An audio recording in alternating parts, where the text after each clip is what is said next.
ఏపీలో ఉష్ణోగ్రతలు క్రమంగా పడిపోతున్నాయి. ముఖ్యంగా ఏజెన్సీ ప్రాంతాలు చలితో వణుకుతున్నాయి. గత 2 రోజులుగా అత్యల్ప ఉష్ణోగ్రతలు నమోదవుతున్నాయి. అల్లూరి సీతారామరాజు జిల్లా చింతపల్లిలో నిన్న 7.0 డిగ్రీల కనిష్ట ఉష్ణోగ్రత నమోదైంది.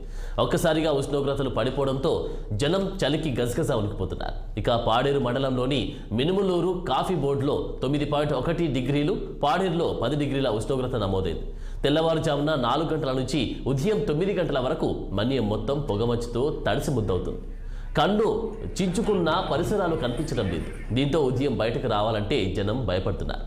మన్యంలో ఉష్ణోగ్రతలు మునుముందు మరింత కనిష్ట స్థాయికి పడిపోయే అవకాశం ఉందని వాతావరణ శాఖ అధికారులు చెబుతున్నారు.